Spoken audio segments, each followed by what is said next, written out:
Le Burkina Faso, pays de Thomas Sankara, a récemment trouvé en son capitaine Ibrahim Traoré un leader éclairé, déterminé à éradiquer la corruption et l'absentéisme au sein de l'administration publique. En tant que président de la transition, le capitaine Ibrahim Traoré a rapidement gagné en popularité grâce à son engagement sans faille en faveur de la transparence et de la responsabilité. L'une des principales initiatives du capitaine Ibrahim Traoré a été de s'attaquer de front à la corruption qui gangrène depuis trop longtemps le fonctionnement de l'administration publique burkinabé. La lutte contre le terrorisme, oui, il y a des avancées, il y a beaucoup de choses, mais il faut que nous reconnaissions qu'il y a un volet sur lequel il n'y a pas eu une lutte acharnée.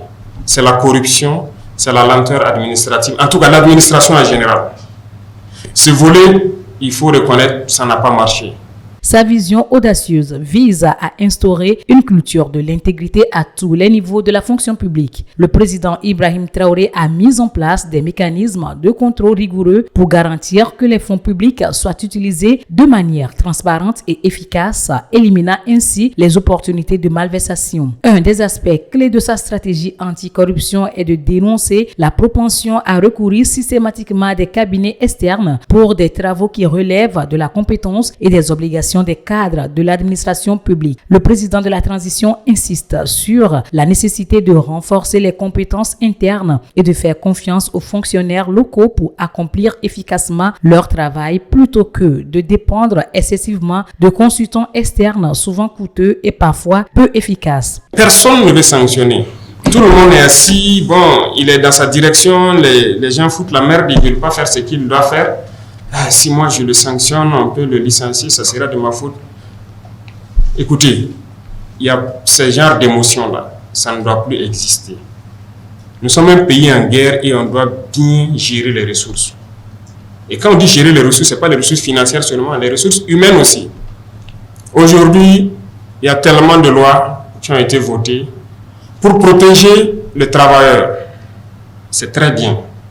Mais chacun devrait faire la mission pour laquelle il a été recruté.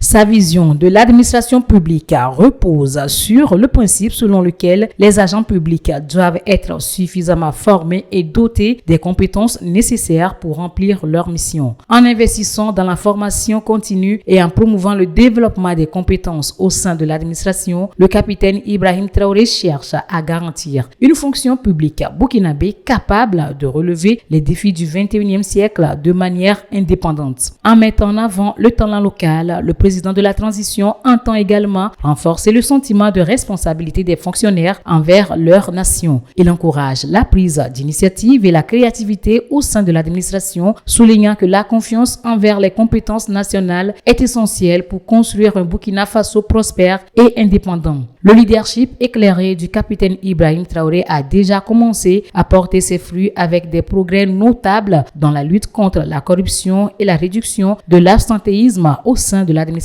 publique. Sa détermination à instaurer une culture de l'intégrité et de la responsabilité offre une lueur d'espoir pour l'avenir du Burkina Faso, montrant que des changements significatifs peuvent être réalisés avec une vision audacieuse et un engagement inébranlable envers le bien public.